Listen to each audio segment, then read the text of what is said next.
The rangers here have been working for years on collecting the plastic and nets on beaches.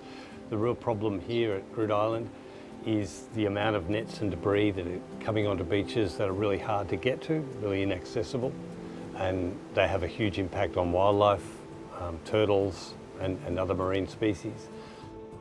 So one of our Innovative Solutions grants projects funded a vessel, purpose-built vessel that we happen to be sitting on at the moment, which has particular capabilities to allow it to get into shallow areas and to make collecting that debris off the beaches much easier. Yeah, we've just marked one here on GPS tracks, sitting up on the beach up there, so we're just trying to find a way around these rocks to get in. Net, look at net.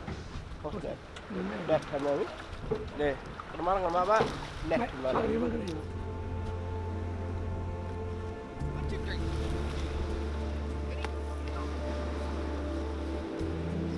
This morning we just came down to Cape Beatrice. We're about 70 nautical miles from the boat ramp.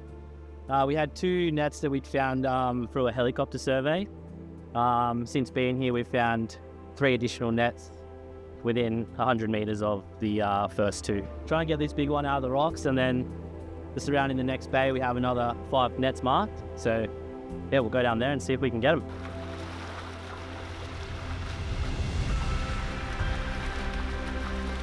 So we've been able to pull up onto the beach here with Jarrangwa, and the ease of getting these nets onto this boat makes our job so much easier.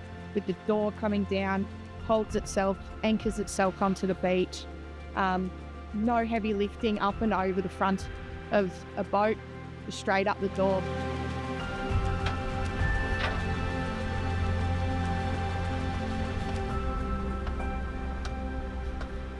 Got a winch that sits under the helm of the boat there. We're going to pull that out, attach it to this net that's buried deep in the sand, and that'll help us yank it out.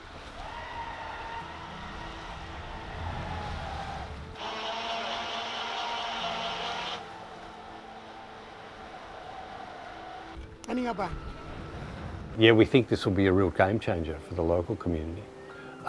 Just really good, safe technology, and the rangers here are, becoming really highly skilled at looking after that asset, managing it, taking care of it for the longer term. So those are all really, really strong outcomes.